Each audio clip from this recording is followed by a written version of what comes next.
Apokrifa.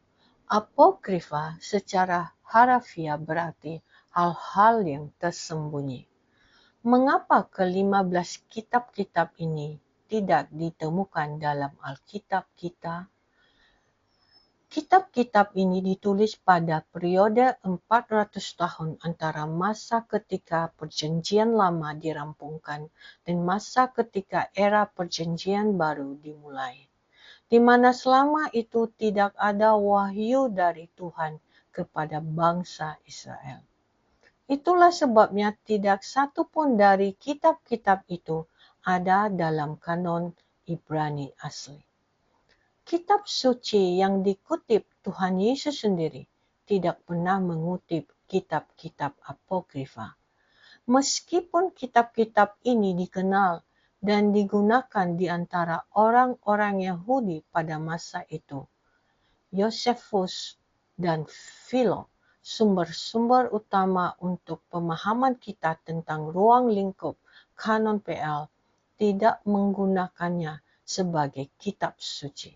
Selain itu, tidak ada penulis PB yang mengutip bahkan satu kitab pun dari apokrifa sebagai kitab suci. Bukti sejarah menunjukkan bahwa kita dapat yakin akan isi kanon PL dan PB.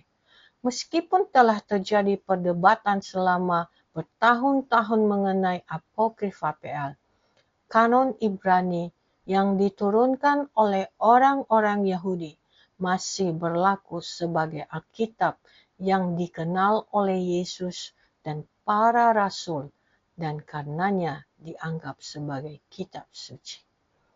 Martin Luther dalam terjemahan Alkitabnya tahun 1534 menyebut bahwa apokrifa sebagai kitab-kitab yang tidak dianggap setara dengan kitab suci, tetapi tetap bermanfaat dan baik untuk dibaca.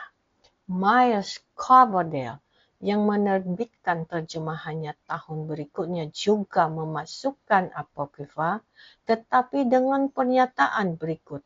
Apokrifa adalah buku-buku dan risalah yang di antara para bapa gereja lama tidak dianggap memiliki otoritas yang sama dengan buku-buku atau kitab-kitab dalam Alkitab dan juga tidak ditemukan dalam kanon Ibrani.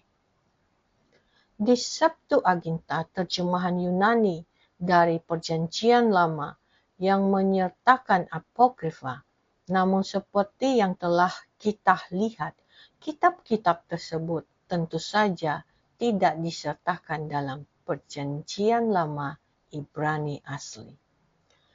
Konsili Laodikia 363 Masehi mencantumkan jumlah kitab Perjanjian Baru saat itu sebanyak 27 kitab.